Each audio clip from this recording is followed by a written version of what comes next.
YTN 라디오 이동희 뉴스 명승부 4부 시작하겠습니다. 매주 화요일 스튜디오를 법정으로 순간이동시킵니다. 박장대소, 박지훈 변호사, 장윤미 변호사 나왔습니다. 어서 오십시오. 네, 안녕하세요. 자, 수산업자 김모 씨 사건, 이게 좀 생각보다 일파만파 상당히 커질 가능성이 높아 보입니다. 예, 이게 어쨌든 사기꾼이죠, 이 사람. 그렇죠. 김 씨 나이는 뭐 많지 않아요. 40대 초중반 정도 되는 사람인데 본인이 수산업자다, 또 유력한 어떤 지역에 상속을 받은 재벌이다, 뭐 이런 식으로 해서 사기를 쳤는데, 원래 이 사람이 감옥에 있다가 감옥에 들어갈 때는 뭐 자범식으로 들어갔습니다. 예. 들어가서 나오면서 거물급으로 좀 바뀌었는데, 그 감옥에서 그러면은 그 소위 말하는 감방 그렇죠. 친구를 만난 거네요. 감방 친구 중에 송모 씨라고 언론계에 유명한 사람을 만났어요. 박지훈 변호사도 아시는 그분. 잘 알죠. 예. 근데 그 사람이 공직선거법으로 이 감방에 들어갔었는데, 그때 알게 됐고, 이 사람을 통해서 많은 인맥을 좀 형성했고, 특히 이 사람 같은 경우는 뭐 지금 국민의힘, 그 당시 한나라당의 국회의원으로 출마를 하려고 했던 사람이기 때문에 여러 친분관계 있는 그런 상황인데, 또 1등 신문사 관련된 사람입니다. 그래서 그쪽 사람들이 지금 연관이 돼 있는데, 이 사람이 뭐 말도 안 되는 얘기죠. 선상에서 오징어를 하면 돈 많이 벌 수 있다라고 거짓말 해가지고 일단 116억 정도를 사기를 쳤는데 재판을 받고 있습니다. 그중에 김무성 전 대표 친형이 한 80여억 원, 그리고 그 송모 씨라는 사람이 17억 원 정도, 그래서 7명이 지금 116억 원의 사기를 지금 당한 상황인데, 이게 문제가 아니고 예.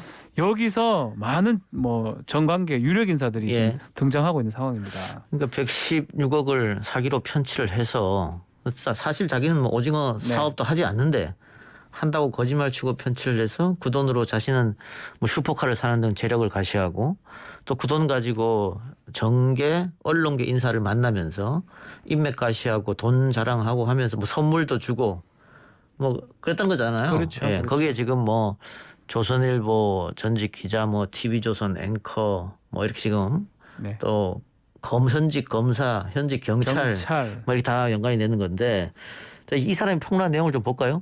일단 폭로한 내용은 이제 지금 말씀하신 대로 현직 부장검사뿐만 아니라 총경급 경찰관, 전현직 언론인 등을 내가 전방위적으로 로비를 하고 뇌물을 줬다, 이런 내용을 폭로를 했기 때문에 굉장히 좀 폭넓게 수사선상에 이들이 전부 올라와 있는 상황입니다. 수사가 지금 어느 정도 된 것 같아요? 예, 지금 그 말한 전 이모 서울 남부지검 부장검사, 지금 이 사건에 연루된 게 드러나면서 부부장검사로 강등이 됐거든요. 지금 입건돼가지고 조사 받고 있는 상황이고요. 그리고 포항 남부경찰서장도 직위 해제가 된 상태로 조사를 받고 있습니다. 그리고 말씀하신 대로 이동훈 전 조선일보 논설위원, 윤석열 전 총장 대변인으로 유명하죠. 예. 그리고 엄성석 TV조선 앵커 전부 청탁금지법 위반 혐의로 입건돼서 수사를 받고 있고요. 당연히 이 김 씨도 함께 입건이 된 상황입니다. 또 등장하는 인물이 박영수 특검, 수입 고급 렌터카를 제공받았는데 이게 무상이냐 아니냐, 뭐 이 부분에 대해서 주장은 엇갈리고 있지만 수사를 받고 있고요. 또 김 씨가 선물을 배달 지시한 정치인들이 이 경찰이 명단을 확보해봤더니 한 27명 정도가 된다고 합니다. 전부 수사선상에 올라와 있습니다. 예. 일단 지금 나오고 있는 것은 뭐 고급 뭐 외제 차량을 지급했다, 또 고급 외제 시계를 줬다, 골프백을 선물했다, 그렇죠. 뭐 성매매 의혹까지 지금 일단 나오고 있는 상황이에요. 받은 게 조금 달라요. 그 사람들이 원하는 걸 해준 것 같아요. 뭐 예컨대 이동훈 전 대변인한테는 골프를 줬고요. 또 엄성서 뱅크한테는 차량을, 외제 차량을 사용하게 했고, 약간씩은 좀 차이는 좀 있어 보입니다. 검사한테는 시계하고 뭐 자녀 학원비 같은 것도 대줬어요. 예. 그래서 원하는 것들을 좀 해줬던 걸로 보입니다. 예.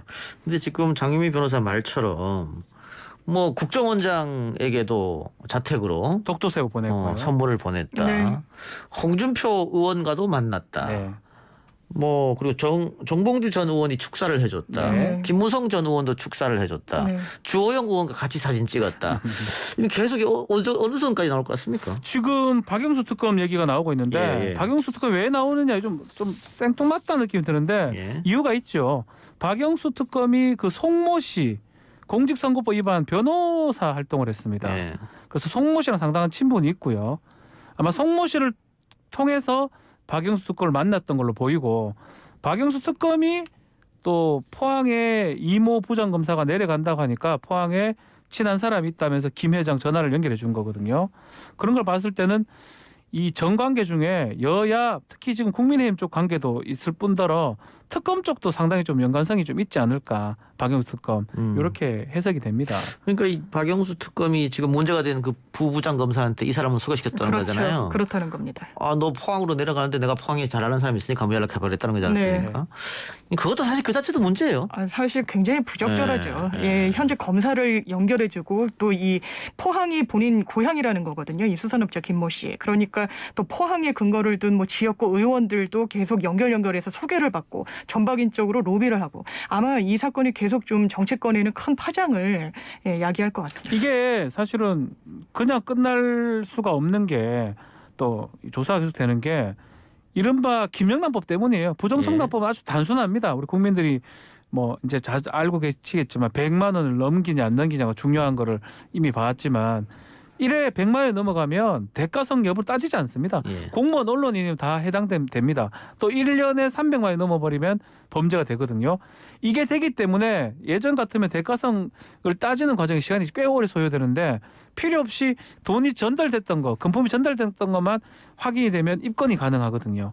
그렇기 때문에 아마 많은 사람들이 입건될 가능성이 높고요.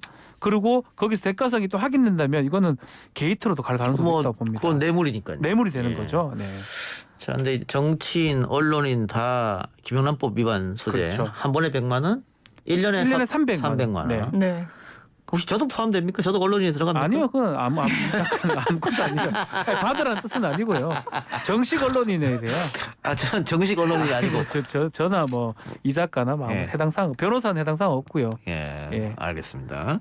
근데 지금 박영수 특검의 해명은 자신의 아내가 포르쉐 차량을 사고 네. 싶어 하는데 그 이 김모 씨가 자신이 그 차량을 가지고 있으니까 네. 시승해봐라. 네. 그래서 차를 빌렸고 그렇습니다. 그 대가로 250만 원을 줬다. 예. 지금 그렇고 있는데 네. 이게 만일 통장으로 줬으면 전혀 문제가 안 되는데 그렇죠. 기록이 남으니까 네. 지금 보니까 현금으로 준 것 같아요. 그런 것 같아요. 네. 왜냐하면 뭐 이 포르쉐를 타고 싶어 한다는 사실을 이 김모 씨가 알 수는 없잖아요. 근데 네. 여기에 또 연결고리 역할을 한 변호사가 등장을 합니다. 이 변호사를 통해서 지금 새 차 고급 스포츠 차량을 구입하고자 하신다는 이야기를 들었는데 내가 그 당시에 이제 김 씨가 렌터카 사업도 하고 있었거든요. 그러니까 고급 차량을 다수 보유하고 있으니까 그것을 이용해서 내가 제공을 하겠다라고 했는데 박영수 특검의 이야기는 대가성이 없었다. 왜냐하면 내가 이 시승한 부분에 대해서는 렌터카 비용을 충분히 정산해 줬다라고 하는데 예. 그것을 현금으로 줬다라는 취지로 이야기를 하고 있어서 이게 예. 증빙은 사실 어려워 보입니다. 쉽지 않아 보입니다. 사실 뭐 이거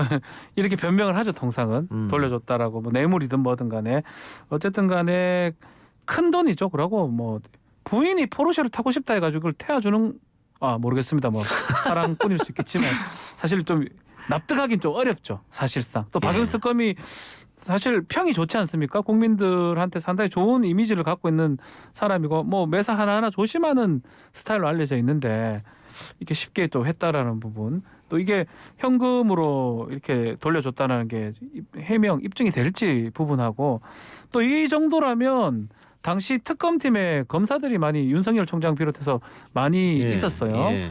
그 연관성도 배제할 수는 지금 없는 게 아닌가 예. 이렇게 좀 예상이 됩니다. 그러니까 이게 뭐 우연이겠습니다만 아직까지는 밝혀진 게 없으니까 그 박영수 특검에 이제 본인 포함해서 네. 그 돈 받았던 부부장 검사도 역시 특검이에요. 특검 소속이죠. 예. 근데 이동훈 씨가 윤석열 캠프에 들어갔으니까 네. 윤석열 전 총장도 여기 같은 팀이었고 네. 여기만 노렸나 일부러 이 사람이 이런 생각도 들 정도예요. 아니 뭐 지금 송모 씨가 그 핵심입니다. 예. 송모 씨의 인간관계를 추적해 보면 거기에 맞아 떨어지는 것 같아요. 송모 씨가 그 조선 나갔으니까요. 조선이 지금 다 걸렸잖아요. 예. 조선 출신이니까 이동훈이나 뭐 엄성서 뱅커랑 연관성이 있는 거고 또 김무성 특보를 했기 때문에 김무성 친형이나 뭐 조호영 이런 게 연관성이 있는 거고 또 송모 씨의 변호사가 박영수 특검이었습니다. 예. 그러다 보니 특검팀하고 연관성이 있고 이렇게 보입니다. 그렇게 예예. 근데 송모 씨 얘기 나왔으니까 이제 전직 그러니까 조선일보 출신이고 네. TK 쪽에서 이제 국민의힘의 전신에서 그렇죠. 이제 공천 받아서 나가려고 하다가 잘 안 됐죠. 그게 문제됐어요. 뭐 비방죄 그것 때문에 공선법 위반으로 법정 구속이 됐습니다. 그래서 실형 살게 됐고 예. 감옥에서 이제 김모 씨를 만난 네, 거잖아요. 그렇습니다. 근데 아까 박지훈 변호사 말처럼 우리가 흔히 말하는 그 김모 씨는 잡범으로 들어온 사람인데 네. 이 송모 씨가 이 사람이랑 친해져서 어떻게 정치권 또 언론 인맥을 다 이렇게 소개해줬을까? 좀 이해가 좀 안 가는 부분이 있는데. 아마 본인이 그 당시에도 비교적 이제 사기 규모가 적기는 했습니다. 1억 원대 사기를 이제 친 혐의로 구속이 됐던 건데 본인을 굉장히 과장하고 부풀려가지고 아, 감옥 안에서도? 예, 그랬던 것 아. 같습니다. 내가 1,000억 원대 유산을 상속받은 자산가다. 그리고 내가 포항에서는 어선 수십 척 갖고 있고 풀빌라 운영한다. 그리고 내가 외제 차량도 고가로 굉장히 여러 대를 운행한다. 이런 식으로 자력을 상당히 과시했던 걸로 보이고요. 아마 이렇게 100억 원대 사기를 친 걸로 봐서는 언변도 아마 예, 상당히 좀 능수능란하게 구사하는 사람이 아닐까 이렇게 추측이 됩니다. 실제로 그 송모 씨가 쉽게 쏘을 사람이 아니거든요. 제가 알기로는. 그럼에도 불구하고 본인도 지금 당했어요. 17억 정도. 아 그래요? 예. 그럼 본인도 당했다는 거는 이 믿었네요, 그러면. 둘이 이제 네. 공범이 아니고 음. 이 사람의 어떤 그 거짓말, 허세를 100% 믿은 걸로 보입니다. 그러다 보니까 믿으니까 딴 사람 소개를 해준 거죠. 본인한테 또 소중한 뭐 김무성 전 대표라든지 또 대표의 친형이라든지 박영수 특검이라든지 소개했다는 거는 본인도 그만큼 믿음이 있었다라는 거고 아마 이 김 씨가 젊은 김 씨가 이 송모 씨를 속였을 때 그때 가장 강력하게 잘 속였고 그게 먹혔기 때문에 이 많은 범죄 등등이 이루어진 게 아닌가 이렇게 보입니다. 예. 자 어쨌든 방금 우리가 얘기한 것처럼 이 송모 씨가 보수 언론 출신의 보수 정당 출신이기 때문에 김모 씨한테 소개시켜준 사람도 대부분이 이제 네. 보수 언론사나 보수 정당 사람들입니다. 근데 갑자기 지금 뜬금없이 청와대가 다시 소환됐어요. 아, 청와대는 왜 그렇습니다. 소환된 겁니까? 이 사람이 청와대를 상당히 많이 거론을 했기 때문인데요. 사람들을 자기의 아파트로 초대를 하고서는 대통령 부부 사진을 보여주기도 했고요. 그런데 이 사진에 김 씨가 같이 찍혀 있는 그런 사진은 아니라고 합니다. 그러면서 사람들에게 청와대, 특히 나아가서 대통령 부부와의 친분을 과시하기도 했고. 아, 같이 찍은 사진이 있어야지. 그냥 두 사람 예. 사진은 어디서 구할 수 있는데. 그러니까 그것만으로는 부족했는지 뭐 또 편지도 보여주기도 했다라고 합니다. 대통령에게 직접 격려를 받는 사업을 좀 잘 하기를 바란다. 뭐 이런 취지의 내용이 적힌 편지를 직접 받기도 했다. 이런 식으로 이야기를 하기도 했고요. 그걸로 사람들 한심을 산 거네요. 그렇습니다. 예. 또 청와대 마크가 찍힌 아마 이제 설이나 추석 명절에 예. 뭐 사회를 위해서 봉사하는 분들이나 이런 분들한테 청와대가 선물을 보내는데 예. 그걸 어떻게 입수는 한 것 같아요. 예. 그래서 이런 그 술잔 같은 것을 또 보여주면서 내가 청와대와 이런 친분, 이런 어떤 그 연결고리가 있는 사람이다라고 좀 과시했다고 합니다. 그 명절 선물이야 뭐 저도 받는데. 두 분은 못 받는군요. 예. 저는 옛날에 받았습니다. 지금 못 받고요. 그래, 하여튼 그렇게 해서 이제 청와대 이야기까지 나온 상황인데 그 아까 우리가 정미경 국민의힘 최고랑도 인터뷰했습니다만 김재원 최고가 이 김모 씨가 특별 사면된 데에는 흑막이 있는 거 아니냐, 그렇죠. 뭐 청와대와 친분이 있어서 특별 사면해준 거 아니냐 이런 얘기를 했고 정미경 최고도 뭐 본인도 법률가니까 네. 내가 봐도 좀 이상하다 이렇게 얘기했는데 두 분도 법률가니까 어떻게 일단은 보세요? 이 사람 2016년 6월 달에 구속돼 2년을 받았는데 실형을. 근데 2017년 12월 30일 날 사면을 받았습니다. 1년 7개월 정도 살았기 때문에 그래서 살다가 사면 받았는데 또 청와대 연관성이 있으니까 누가 봐준 거 아니냐. 민정수석 얘기를 하더라고요. 글쎄요, 민정수석이 관계가 있는지는 모르겠는데 또 법무부에서 이런 걸 올리긴 하거든요. 예? 이 제가 좀 수를 정확하게 알 수는 없는데 사면 받은 자가 엄청 많습니다. 몇천 명쯤 되겠죠. 뭐. 몇천 명이 된다고 제가 알고 있고 좀 아예 터무니없으면 이런 어떤 논란이나 문제 제기가 가능해요. 예를 들어서 뭐 한 달 정도 살았는데 나왔다. 근데 이거 81% 형을 살았다면 이게 뭐 가석방 요건 아니지만 사면을 할 때 이거를 다 하나하나씩 할 수는 없고요. 저희 변호사들도 사실은 사면 업무하는 변호사들도 있습니다. 사면이나 가석방 같은 거 하는 변호사도 있다시피 이건 여러 조건이나 어떤 상황이 맞으면 사면 요청을 할 수도 있는 거고 이게 뭐 청와대 연관성이 있고 뭐 부조리가 있다고 보기엔 조금 어렵지 않을까 저는 그렇게 생각이 듭니다. 뭐 특별 사면과 일반 사면의 차이점도 있다면서요? 예, 그렇죠. 특별 사면을 일단 대통령이 결단을 하는 그런 사안인 건데 2018년도에 이 김 씨가 특별 사면을 받은 것은 맞습니다. 예. 그런데 그 당시에 사면을 그러면 몇 명이 받았는지 어떤 특혜성이 있다라고 하면 굉장히 그 수가 소수여야 될 거잖아요. 165만 명이라고 합니다. 물론 165만 명. 근데 여기에는 그 벌점까지도 감해지는. 예. 그래서 김 씨랑 똑같이 출소의 특혜를, 그러니까 혜택을 입은 사람은 그 당시에 831명이었습니다. 831명. 그러니까 결코 적은 숫자가 아니고 청와대 전직 뭐 강기정 정무수석 같은 경우에도 이런 얘기를 합니다. 청와대가 이렇게 800여 명을 출소시키면서 이 김모 씨 같은 사람에게 집중할 수 있는 그런 구조 자체가 아니다. 그 당시에 정봉주 전 의원이 또 특별사면을 대상이었는데 그 정도는 사실 챙겨봤을 수 있다. 그렇지만 이 사업가 한 명에게 청와대가 뭔가 특혜를 주거나 할 수 있는 사안이 아니고 또 지금 이 사람이 처음에 풀려났을 때는 1억 원 정도 규모의 사기죄를 범했던 거고 예. 그 이후에 풀어줬으니까 100억 원대 사기까지 이렇게 저지른 거 아니냐 이런 이야기를 김재현 최고위원이 하고 있는데 이걸 좀 혼용해서 마치 100억 원대의 사기 전과자를 풀어준 것처럼 약간의 물타기를 하는 거는 좀 정치 공세인 예. 측면이 있습니다. 자, 아까 뭐 김모 씨가 대통령한테 편지도 받았다고 하는데 이 편지하고 특별 사면 관련해서 청와대가 입장을 냈을 것 같습니다. 그렇습니다. 이 편지는 이렇게 조약한 거를 대통령이 보내지 않는다라는 겁니다. 이 편지도 보면 글씨체라나 이런 부분을 보면 이게 과연 청와대에서 공식적으로 대통령이 보내는 문서인가라는 의아함이 들 정도의 내용과 이 형식으로 좀 돼 있거든요. 예. 그래서 청와대는 전형적인 사기꾼이 청와대 그리고 대통령을 거론하며 저지른 이 사기 행각 속에 나온 그런 발언일 뿐이지 실제로 청와대와 연결이 돼 있다거나 그런 것은 정말 사실 무근이다. 이건 무리한 비약이다. 이렇게 공세 차단에 나서고 있습니다. 예. 자, 홍준표 의원은 네. 보도가 나오기 전에 먼저 치고 나왔습니다. 네. 나 만났어요. 이렇게. 예. 본인 SNS에 이동훈 기자가 좀 핵심 인물 같아요. 이동훈 전 대변인 기자 소개로 3명이서 한 2년 전에 식사를 하긴 했는데 그 자리에서도 아마 뭐 사진을 찍어서 보내준 것 같아요. 포르쉐가 있니 벤틀리가 있니 해서 홍준표 의원 입장에서는 하도 많이 보여주길래 정상적이지 않는 사람으로 보였다. 그래서 다시는 안 만났다라고 밝혔고요. 사기꾼의 촉이 왔다 뭐 이런 거네요. 사실 저도 그거 보이거든 대충. 아마 법률가들 또 법률가도 박용수 특검도 법률가니까 너무 그렇게 과하게 사업자들이 자랑하지는 않거든요. 너무 자랑하는 게 사실 딱 그게 오히려 다른 의도가 있다고 생각을 하긴 하는데요. 김정재 의원이 포항 출신 의원인데 여기도 마찬가지로 가긴 갔는데 신뢰를 못 하겠다라고 얘기를 할 정도로 일부 거의 접근을 많이 하긴 했는데 일부는 식사하고 말았던 것 같기도 하고 또 일부는 선물을 또 받기도 하고 이랬던 걸로 보입니다. 뭐 식사하는 게 사실 뭐 문제가 되겠습니까? 그렇죠. 예. 네. 그거야 뭐 정치인들 입장에서 하자면 안 할 수도 없는 만나자 거잖아요. 만나야 예. 되는 거니까. 근데 선물이 혹시 고가였냐? 네. 이래다 100마리 넘으면 이제 문제가 되니까요. 아니면은 뭐 정말 금품이 오갔냐? 네. 이렇게 되면 이제 문제가 되는 거니까. 굉장히 큰 문제가 될 수 있죠. 네.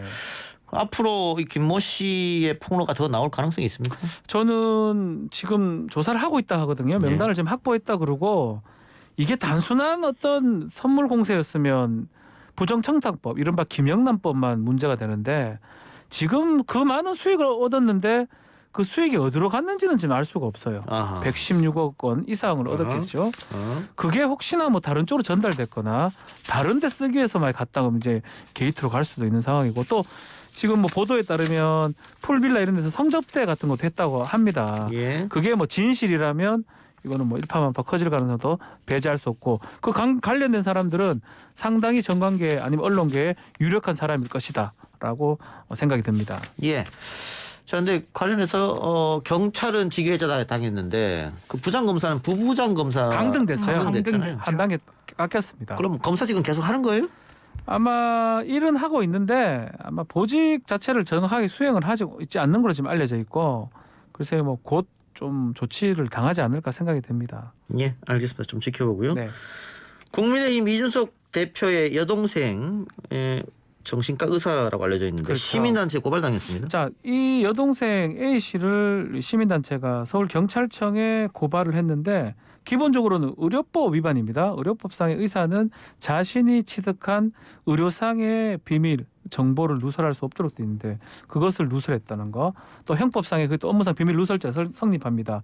이걸로 지금 고발했는데 특히 지금 그 정신의사 A 씨가 이준석 대표 여동생인데 이재명 지사의 친형 그 이재선 씨를 치료했는데 그 과정에서 알았던 사실을 이준석 대표한테 알려줬고 이준석 대표가 그것을 뭐 방송 등등에서 얘기를 했던 겁니다. 그럼 누설한 거죠. 이건 누설이라는 거는 아주 친한 뭐 예컨대 배우자한테 얘기하더라도 누설이 되는 거예요. 이게 뭐 그렇기 때문에 이 두 사람만 알 수 있는 내용을 이준석 대표가 알았다면 동생이 오빠한테 이걸 알려준 게 아니냐라고 하기 때문에 문제가 되는 겁니다. 그러니까 이제 비밀을 지켜야 하는 직업이 몇 개 있죠. 그렇죠. 변호사들도 똑같잖아요. 됩니다. 지켜야 되잖아요. 제가 제 아내한테 얘기했는데 아내가 어디 가서 떠들잖아요. 어. 저는 업무상 비밀 누설죄 처벌받습니다. 그러니까요. 네. 특히 이제 정신과는 더 그렇죠. 환자들은 비밀을 지키고 싶어 할 텐데 네. 어떻게 보세요? 상당히 저는 놀랐던 게 이 이준석 대표가 이 여동생으로부터 들은 이야기를 사실상 방송에서 이야기를 한 겁니다. 유튜브 예. 채널에 출연을 해서 네. 제 동생한테 이재선 씨가 치료를 받으셨다. 그리고 거기서 더 나아가서는 동생이 가끔가다 저한테 이재명 시장 동생 그 형님이 오셔가지고 문자 온 거 같은 걸 보여주고 이렇게 하신다더라라고 하면서 굉장히 좀 비교적 구체적으로 여동생으로부터 어떤 그 진료와 관련한 더더군다나 이런 정신과 진료와 관련한 내용을 들었다고 유튜브 채널에서 이야기를 했기 때문에 시민단체가 고발까지 나온 것이고 이 부분은 아마 이준석 대표는 이게 정말 정치적인 고발 행위에 좀 불과하다라고 꼬리 자르기를 하려고 하는데 이 수사를 받다 보면 이게 어떻게 완전히 면책될 수 있을까라는 의문은 좀 듭니다. 이게 영상으로도 남아 있고 사실 그 당시에 그 본인이 한 이야기가 진실이라면 이건 누가 보더라도 의사로서의 소명 의식을 좀 저버렸다고 볼 수밖에 없고 뭐 문자를 보여줬다 뭐 이런 얘기를 했으니까. 그런 얘기는 상당히 문제가 되는 거죠. 이건 비밀 누설에는 해당돼 보입니다. 그러면 두 현직 변호사가 봤을 때는 처벌 그렇죠. 가능성도 있다. 본인은 지금 사실 큰 문제가 의료 정보가 아니다. 그래서 큰 문제가 아니다고 하지만 누설이란 게 별 게 없어요. 취득한 의료 과정에서 취득한 정보를 얘기를 해버리면 그게 누설이 되는 거거든요. 그래서 지금 증거들은 거의 확실한 게 아닌가. 뭐 본인이 어떻게 좀 변명하거나 뭐 아니라고 또 할 수 있겠. 지어낸 얘기라고 할 수도 있겠죠. 그럴 수도 있겠지만 그게 아닌 이상은 뭐 그 얘기가 그 방송에서 얘기했던 게 진실이라면 예. 누설에 해당해요. 그거는. 이건 단순히 그냥 네. 이재명 지사 형이 우리 병원에 방문해서 내 환자다. 이것까지는 괜찮습니까? 그것도 저는 안 된다고 왜냐하면 생각해요. 정신과니까. 저는 그래 보거든요. 저희 좀 이건 판단 좀 받아야 될 부분이긴 한데 저희 같으면 일반 의료 정보 내담하고 상담받는 것도 아주 중요한 정보거든요. 그렇죠. 알겠습니다. 예. 이게 이준석 대표가 이 고발 단체가 정치적 편향성이 있는 단체다 이렇게 얘기했습니다. 적폐청산 국민참여연대. 네. 근데 이게 제가 예전에도 한번 언급했었는데 이준석 대표 병역 문제가 불거졌을 때 제가 그런 말을 했습니다. 이것도 역시 보수 시민단체에서 고발하고 그 국민의힘이 거기 합세했었거든요. 맞습니다. 근데 그 전에 이제 추미애 아들 문제라든가 박원순 아들 문제 다 지금 네. 제가 하는 방식대로 진행이 됐는데 그때 국민의힘이 거기 잘라내지 못하고 계속 합세했기 때문에 네. 지금 그대로 돌려받는 거다. 마찬가지입니다. 고발 단체가 정치적 편향성이 있는 단체다. 지금까지 보수 편향의 그 시민단체가 계속해서 진보 인사도 고발하고 못살게 울었단 말이에요. 똑같아요. 똑같이 당하는 거예요. 그래서 네. 우리 정치권이 이런 식으로 흘러가면 안 된다. 맞습니다. 이게 정치의 사법화라고 해요.